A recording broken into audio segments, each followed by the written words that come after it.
اے لوگوں، یاد رکھنا، جس انسان میں تکبر ہوتا ہے وہ زندگی میں کبھی خوش نہیں رہ سکتا۔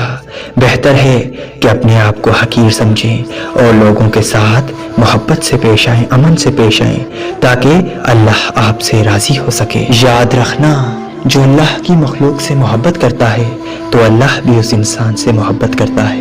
یاد رکھنا، زندگی ایک مرتبہ ملتی ہے، لیکن اسے ہم اپنی ہی پریشانیوں، مصیبتوں اور الجھنوں میں آ کر اسی پریشانیوں میں گزار دیتے ہیں، اپنی نفسانی خواہشات کے پیچھے بھاگتے ہیں، اور ہماری زندگی مشکلات ہم نے خود ہی پیدا کی ہوئی ہوتی ہیں۔ دراصل ہم خود ہی دوسروں کو ٹینشن اور مصیبت دینا چاہتے ہیں، جو در حقیقت ہمارے ہی سامنے آتی ہے۔ دوسروں کے بارے میں برا سوچتے ہیں، منافقت میں دوسروں سے بازی لے جانا چاہتے ہیں۔ افسوس ہے کہ یہی عادتیں انسان کو تباہ کرتی ہیں۔ انسان کی فطرت ہے کہ وہ کسی کو ترقی کرتے ہوئے نہیں دیکھ سکتا، وہ چاہتا ہے کہ سب کچھ پہلے میں حاصل کروں۔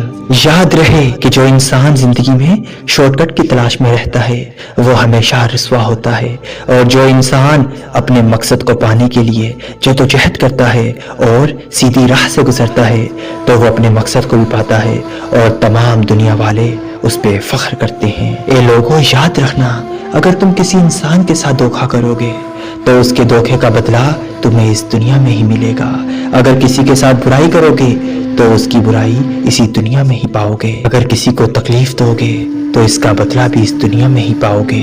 اور یاد رہے، اگر کوئی اچھائی کا کام کرو گے تو اس کا بدلہ اس دنیا میں بھی پاؤ گے اور روز محشر بھی پاؤ گے۔ اگر روٹی کھاتے وقت روٹی کے لقمے میں بال نکل آئے تو سمجھ لو کہ بہت جلد تم پر رزق کی بارش ہونے والی ہے۔ لیکن افسوس تو یہ ہے کہ جب ہمارے لقمے سے بال نکل آتا ہے تو وہ کھانا ہمیں پسند نہیں آتا۔ یہ لوگوں، اس نصیحت کو یاد رکھنا، اگر اپنی زندگی کو بہتر بنانا چاہتے ہو تو دوسروں کے لیے بہترین کام کرنا شروع کر دو۔